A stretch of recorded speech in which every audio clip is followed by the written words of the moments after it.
Hello guys, ഒരു pasta recipe ആയിട്ടാട്ടോ ഞാനിന്ന് വന്നേക്കുന്നത്. ഇത് നമ്മൾ ഉണ്ടാക്കുന്നത് ക്രീമി ആൽഫ്രെഡോ പാസ്ത. ഷേപ്പ് അനുസരിച്ച് പാസ്ത പല വെറൈറ്റി ഉണ്ട്.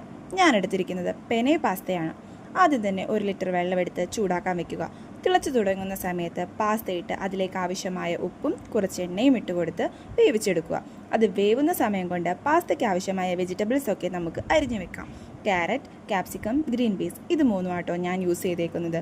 മഷ്റൂം, ബേബി കോൺ, ബ്രോക്കോളി ഇവയും യൂസ് ചെയ്യണമെന്ന് നിർബന്ധവുമില്ല. അപ്പോൾ ദേ എല്ലാം അരിഞ്ഞ് സെറ്റാക്കി വെച്ചിട്ടുണ്ട്.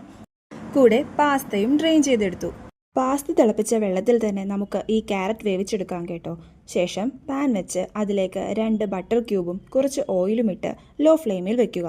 ഇത് മെൽറ്റായി വരുമ്പോൾ അതിലേക്ക് ചോപ്പ് ചെയ്തെടുത്ത വെളുത്തുള്ളി ഇട്ട് വഴറ്റുക.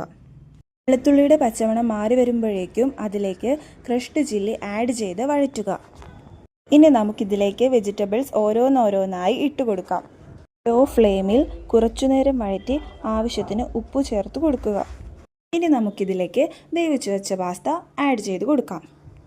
ഇതിൻ്റെ മുകളിലൂടെ കുറച്ച് പെപ്പർ പൊടി വിതറിക്കൊടുക്കാം. അവസാനം നമുക്ക് ഫ്രഷ് ക്രീം ആഡ് ചെയ്ത് കൊടുക്കാം. ഞാൻ എടുത്തിരിക്കുന്നത് മിൽക്കി മിസ്റ്റിൻ്റെ ഫ്രഷ് ക്രീമാണ്. അവസാനം കുറച്ച് ചീസ് ഗ്രേറ്റ് ചെയ്ത് ഈ പാസ്തയ്ക്ക് മുകളിലൂടെ വിതറിക്കൊടുത്താൽ നല്ല ടേസ്റ്റി ആയിട്ടുള്ള ക്രീമി ആൽഫ്രെഡോ പാസ്ത റെഡിയാവും.